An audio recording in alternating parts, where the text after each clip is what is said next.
Parents didn't even notice I moved out. Now dad's threatening to cut college funds, but I graduated 3 years ago. So, I'm the youngest of five, and when I say youngest, I don't mean just by a little bit. There's like a 7-year gap between me and my next sibling. And to be honest, it always felt like I was invisible growing up.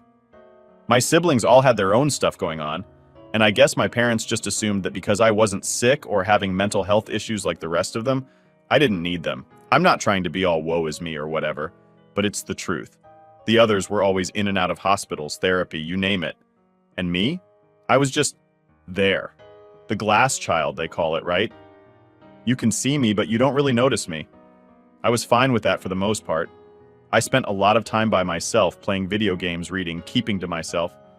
I had to learn to entertain myself because, well, no one else was really around to do it. It's not like I was expected to take care of my siblings, though. I've seen other people talk about how they had to sacrifice their childhoods to take care of brothers or sisters, but that wasn't me. My parents handled all that, so credit where credit's due. But because I wasn't causing problems, because I wasn't in crisis mode like my siblings, I just kind of fell through the cracks. I didn't need help, so I didn't get any. I don't think my parents did it on purpose or anything.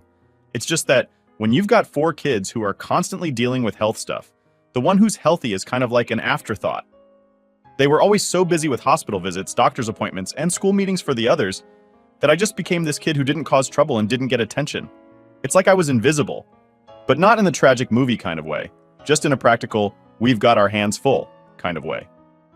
Anyway, I wasn't completely alone. When I was about 9, I made 2 friends, Mia and Clara, who were basically in the same boat. Their families weren't great either, and we kind of found each other in this unspoken way. We just clicked, you know? We understood what it was like to be ignored, to be left out, and that bonded us. Over time, they became more like my real family than my actual family ever did. We were inseparable all through school, and we stuck together even after high school ended. We went to college together, graduated together, and eventually moved to a new state together. It was like we built our own little family out of the scraps of what our real families couldn't give us. As for my parents, we didn't talk much once I left home. I guess that was to be expected, since we never really talked when I was still living there either. My mom would text me now and then, mostly small talk stuff like, "How's school?" or "What are you doing for work?" That kind of thing. Our relationship was super surface level, but honestly, that was an improvement from my teenage years. Back in high school, we barely spoke at all. So yeah, I didn't expect much from them, and I didn't ask for much either. I think what really made it clear how disconnected I was from them was this one phone call from my mom last year. It was a few days before Thanksgiving, and she called me out of nowhere. Now, we never call each other, so right off the bat, I knew something was up. The last time I had spoken to her on the phone was like maybe a year before that, when she told me about the time and place of one of my sister's funerals. That's how little we talked. So anyway, she calls me and asks what time I'm coming for Thanksgiving. And I'm sitting there like, wait, what? Because I had no idea they were even planning anything for Thanksgiving. It wasn't like we had some big family tradition or whatever. In fact, in my whole life, I can remember maybe 3 times that they even tried to do Thanksgiving or Christmas. It just wasn't a thing in my family. I told her that I already had plans. I mean, I was going on a ski trip with Mia and Clara. So it wasn't like I could just drop everything and come over, even if I wanted to. Plus, I live 2 states away, and I would have needed to book a plane ticket months ago if I was going to come. But she acted like I was just being difficult. And then she starts guilt-tripping me, saying she was going to be all alone because my dad was going to spend the day visiting my brother in the facility he's in. He's like a 2-hour drive from them, so apparently my dad was going to be gone most of the day. I get it, I really do. But she gave me 3 days notice. 3 days. And I was supposed to just magically show up and make her feel better? I told her I couldn't come, and she got mad, saying I didn't care about the family or some crap like that. I repeated that I already had plans, and she hung up on me. After the call, I sat there for a bit, feeling guilty but also kind of pissed. Like, I hadn't heard from them in forever, and now all of a sudden I'm the bad guy for not coming home for Thanksgiving. I scrolled through our old texts just to make sure I hadn't missed anything, but nope. Nothing about Thanksgiving, nothing about wanting to see me. She just sprung it on me last minute like I was supposed to drop everything and be there. I ended up sending her a text later that night, saying that I had a ski trip booked for Christmas, and wouldn't be able to come for that either, but I'd love to catch up with her and Dad after the new year, trying to be nice about it. She didn't reply. A few days after that whole Thanksgiving mess, I was still trying to shake off the weird feeling. You know when something just nags at you and you can't quite figure out why? That's how I felt about the way my mom had tried to make me feel bad for not coming home. Like, she calls me out of nowhere, guilt trips me for not being there, but at the same time, she never actually told me they were doing Thanksgiving. It's like they expected me to be a mind reader or something. But anyway, I had pretty much moved on by then. I was getting ready for my ski trip with Mia and Clara. We'd been planning it for months, and I was super excited. The three of us hadn't had a proper vacation in forever, so we were looking forward to just hanging out and relaxing. Then out of nowhere, I get this text from my dad. Now, my dad almost never texts me, so I figured it was going to be important. But instead of something reasonable, he hits me with, "If you don't come home for Christmas, I'm stopping your college payments." At first, I actually laughed. Like what? I graduated 3 years ago. What payments? It was so out of left field I had to read it twice to make sure I wasn't missing something. I thought maybe he was confused or he was talking about someone else, so I sent him a text back, reminding him that I had already graduated. And if he thought he was still paying for my college, then he needed to check his bank account because someone was scamming him. I thought that would be the end of it. Honestly, I figured he'd feel stupid once he realized I wasn't in school anymore. But no. A few hours later, I get another text from him, this time saying that I was being selfish and ungrateful. He threw in a bunch of stuff about how they'd sacrificed so much for me and my siblings, and how I didn't appreciate any of it. Okay, first of all, I never asked for anything from them. Second, I didn't even know they were paying for my college because my grandma was the one who covered it. She told me straight up that she didn't want my parents messing with my education, so she took care of everything herself. So, yeah, I had no idea what my dad was even talking about. At this point, I'm kind of mad. Like, I get it if they're stressed out with my siblings and all, but guilt-tripping me about stuff they didn't even do? That's a whole new level. So, I texted back, being as polite as I could manage, and said something like, "I'm sorry you feel that way, but Grandma paid for my college. I'm happy to catch up after the holidays, but I already have plans." I thought that would shut it down, but nope. My dad decides to go full drama mode and starts texting me about how I've abandoned the family, how I'm turning my back on them, and that he's done helping me out if I won't make an effort. By this point, I'm just staring at my phone like, what is happening? Abandon the family? I've been living on my own for years and they barely even noticed. And now, all of a sudden, because I won't drop my life and rush back for Christmas, I'm the bad guy? I wanted to just ignore it, but I couldn't stop thinking about it. The more I thought, the more pissed off I got. It's like they hadn't spoken to me in months, hadn't bothered to check in or ask how I was doing, but the second they needed something, it was my responsibility to make everything better. I was supposed to be their backup plan or something. So I called Mia and Clara to vent. They both said the same thing, that it sounded like my parents were just using me as a guilt trip. Mia said that they probably wanted me back home for Christmas so they wouldn't feel bad about themselves, not because they actually wanted to see me. Clara, as usual, didn't hold back and said straight up, "Screw them, you don't owe them anything." I decided to sleep on it and cool off before responding again. But as I'm lying there, my phone buzzes again. It's my dad, but this time the text is short and cold. He says, "If you don't come home, don't bother coming back at all." I read that and honestly, I just felt numb. Like, how did we get here? How did we go from not talking for months to basically disowning me because I wasn't coming for Christmas? It didn't even feel real. I stared at the message for a long time, and part of me wanted to fire back and say something nasty. I wanted to call them out on all the times they ignored me, on all the times I felt like I didn't even exist in that house. But instead, I just didn't respond. I put my phone down, rolled over, and tried to sleep. I didn't want to get dragged into some big family drama right before the holidays. I didn't want to deal with the guilt trips, the accusations, or whatever other crap they were going to throw at me. So I just left it. The next day, I woke up to more texts, this time from my mom. She didn't say much, just that they were disappointed in me, that they didn't understand why I was being so distant, and that they hoped I'd change my mind. I couldn't help but laugh a little because distant didn't even begin to cover it.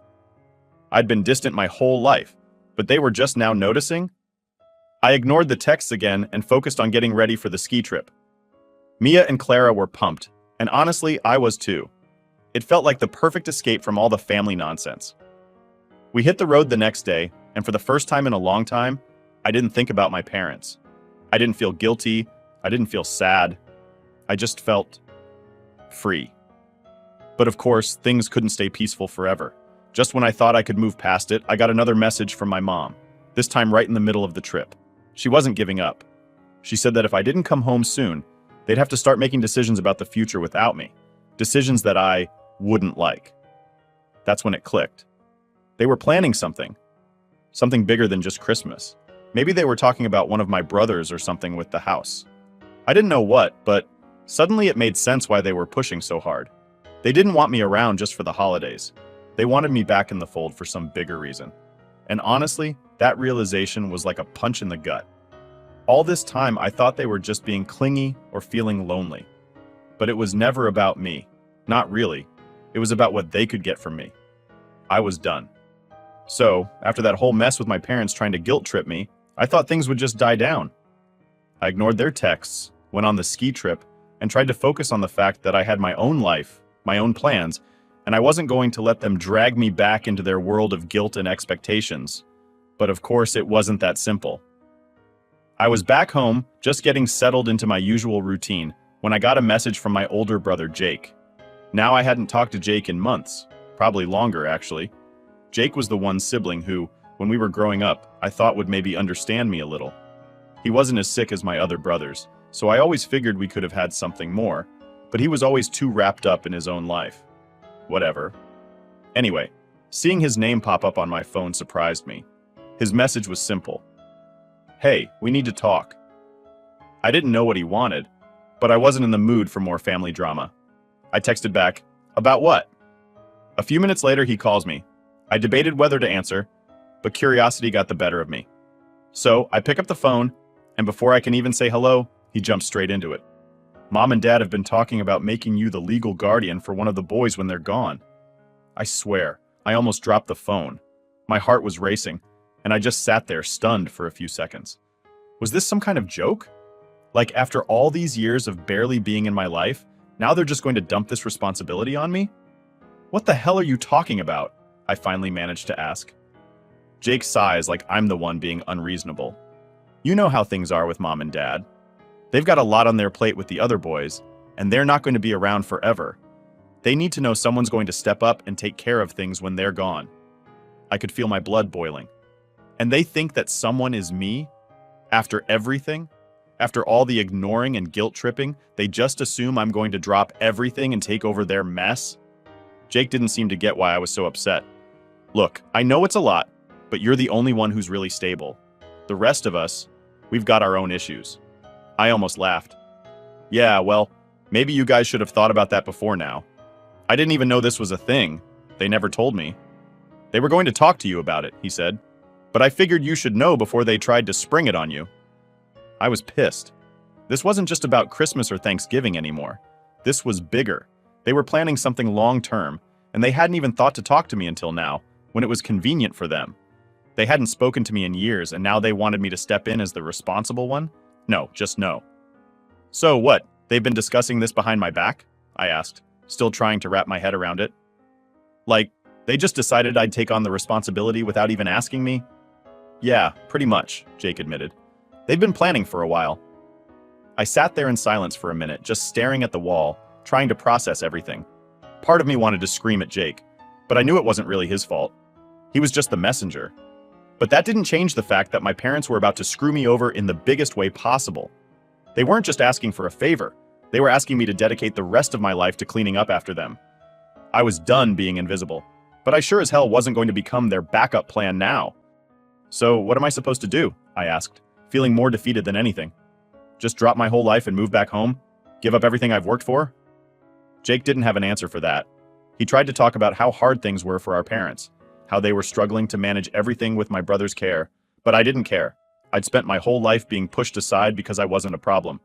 Now, they wanted to use me because I was the only one who had my life together? It wasn't fair. I'm not doing it, I said, cutting him off mid-sentence. I'm not going to be their backup. They didn't give a crap about me for the last 25 years, and they sure as hell don't get to make me responsible for everyone now. Jake was silent for a second, then said, I get it, I do. But you're still part of the family. Family? That word made me want to scream. Sure, I was part of the family, but only when it was convenient for them. Only when they needed something. When I was a kid, they didn't care if I was okay or if I needed help. But now that they were scared of what the future held, suddenly I was the one they needed. Tell them I'm not interested, I said. And don't bother calling me about this again. I hung up before Jake could respond. And for a while, I just sat there, staring at the phone, trying to calm down. I felt like my whole life had been leading up to this moment where I'd finally had enough. Enough of the guilt trips, enough of the manipulative texts, enough of being ignored and then used. I wasn't going to be their safety net. A few days passed without any contact from Jake or my parents. It was almost like they were waiting for me to come to my senses, to change my mind and be the good daughter they'd suddenly decided I should be. But I wasn't about to budge. I wasn't going to let them dump their problems on me just because I was the only one left standing. Then, a letter came in the mail. It was from my mom. She hadn't even called. She just sent a letter like we were living in the 1800s or something. The letter was long and rambling, filled with the same guilt-tripping crap I'd heard before. She went on about how much they needed me, how hard things were for them, and how they didn't know what they were going to do if I didn't help. But what really pissed me off was the last part. My mom wrote, "We're not asking for much, Olivia. We just need to know that when we're gone, someone will step up for the family." That's when I realized what this was really about. They didn't care about me. They just cared about making sure their mess was cleaned up after they were gone. They didn't want me back in their lives because they missed me or loved me. They wanted me because I was convenient, because I was the only one who hadn't fallen apart. I crumpled up the letter and threw it in the trash. I was done. Update 1. After that letter from my mom, I thought I had reached my limit. I mean, what else could they throw at me that I hadn't already seen? I was already done with their guilt trips, their manipulations. They're trying to make me responsible for their mess. But of course, I was wrong. It wasn't over. Not even close. A week or two after I trashed the letter, I got another call. This time from a number I didn't recognize. I almost didn't pick up, but something in me was curious. Maybe it was Jake again, or maybe it was one of my parents trying a different number since I'd been ignoring theirs. Either way, I picked up. "Hey, Olivia, it's Sarah." Now, Sarah is one of my sisters. We were never really close. I mean, she was always dealing with her own stuff, hospitals, therapists, all of it. I felt bad for her growing up, sure, but I didn't really know her. We were basically strangers living under the same roof. So, hearing from her now, after everything, felt weird. Hey, I said, not sure where this was going. "Look," she started, "I know things have been kind of rough between you and Mom and Dad, but I really need you to listen to what I'm going to say." I could already feel my stomach sinking. Here it comes, I thought. More guilt. More trying to drag me back in. "What is it?" I asked, trying to sound neutral, but already bracing myself for whatever crap was coming. She took a deep breath, and then she said, "They're not doing well. Like, really not doing well. Dad's health is going downhill fast, and they're freaking out because no one's stepping up to help with the boys. They're scared, Olivia. They don't know what to do." I didn't say anything for a second. It wasn't that I didn't care. I did. I didn't want to see anyone suffer, not even my parents. But after everything, after years of them not giving a crap about me, I couldn't just rush in and fix things for them. I wasn't their Band-Aid. "I'm sorry to hear that," I said carefully. "But I can't just drop everything. I have a life too, Sarah." She sighed, and I could tell she was frustrated. "I get that, but you're the only one who's in a position to help. Jake's barely holding it together, and you know what's going on with me and the others. There's no one else, Olivia. They're desperate." "Desperate because they ignored this for years," I shot back, feeling the anger bubble up again. "They let this all build up, thinking it would just go away. And now, because I'm the one who managed to get out and make something of my life, it's my responsibility? That's not fair, Sarah." "I know it's not fair," she said quietly, "but this is where we are. They need help." And there it was again. The same old story, the same old guilt. No matter what I did, no matter how far I tried to move away from it, they always found a way to drag me back. I could feel the pressure building inside me, the frustration and resentment that had been simmering for years now coming to a boil. "I'm not doing it," I said, my voice sharper than I intended. "I'm not going to be the one to clean up their mess. They didn't care about me when I was a kid, and they sure as hell don't get to come to me now just because it's convenient. I've got my own life. They need to figure this out themselves." I could hear the hurt in Sarah's voice when she spoke again. "I get it, Olivia, I really do. But this isn't about you or me. It's about the family. It's about what's going to happen to the boys when they're gone. If we don't step up, who will?" That hit me hard. Not because I suddenly felt responsible, but because it made me realize just how trapped we all were. My parents had spent years neglecting me, pushing me to the side, and now they were trying to use me as their escape plan. And my siblings? They were stuck in the middle of it all, just as trapped as I was, only they didn't have the strength to fight back. "I'm sorry," I said again, softer this time, "but I can't. I won't." There was a long pause, and I could feel the weight of her disappointment through the phone. But I wasn't going to cave. Not this time. I couldn't. "Okay," she said finally, her voice flat. "I'll tell them." She hung up before I could say anything else, and I just sat there for a while staring at my phone, feeling a mix of relief and guilt. I didn't owe my parents anything, I knew that, but still it hurt. It hurt to know that my family was falling apart, and I was powerless to stop it.